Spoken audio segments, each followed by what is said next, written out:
Raza Rumi is a Pakistani writer and a public policy specialist joining us from New York. Raza, good to see you. Thank you. Why would the officials arrest him now? I mean, he's been to court several times on these things. Why the need to arrest him?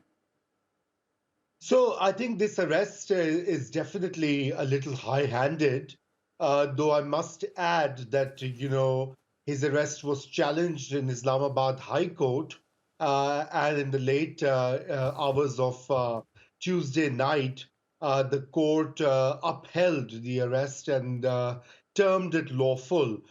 This is an ongoing serious investigation which involves charges of financial impropriety, in particular favoring a land tycoon of Pakistan. He's perhaps one of the richest men in the country who had sought some favors when former Prime Minister Imran Khan was in power.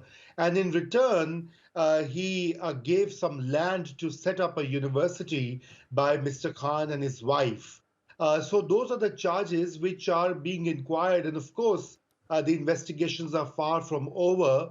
But this arrest is also being seen as a response by the military for the repeated criticism of the Pakistan army that Mr. Khan was sort of doing, and also his supporters were taking on. And you can see, as you mentioned earlier, and the reports from the ground show that right after his arrest, not only there were protests, but most of the protests were against the military installations and buildings. A corps commander's house was ransacked, and the general headquarters in Rawalpindi, close to the capital, which is the bastion of Pakistani power.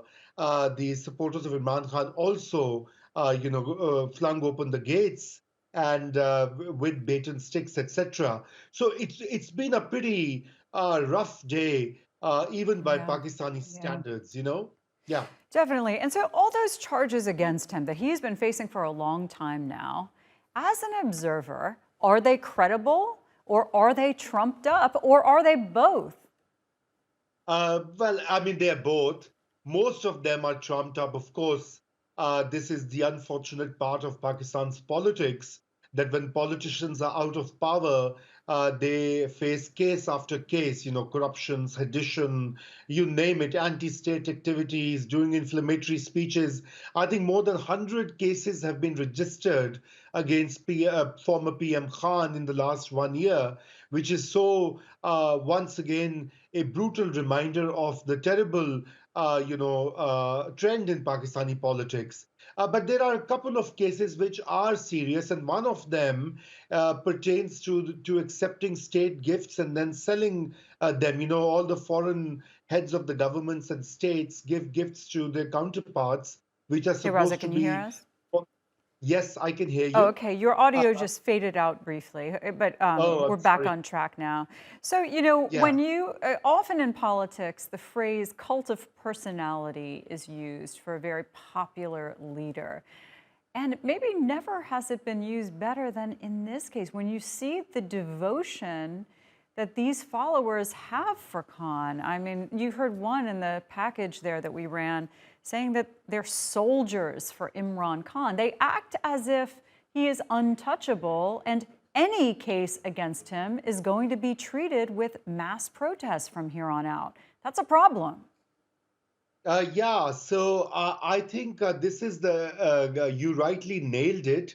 There's a big cult of the personality, and his supporters are totally mesmerized by his charisma, and his persona inspires that kind of leadership and confidence for sort of Pakistan, and different from what you have in Trump or Modi in India. So this is the kind of personal following that Imran has, immense popularity and devotion. So that's why you can see that his charged up supporters are so angry and so out to do anything for him today. And these protests are likely to continue in the coming days.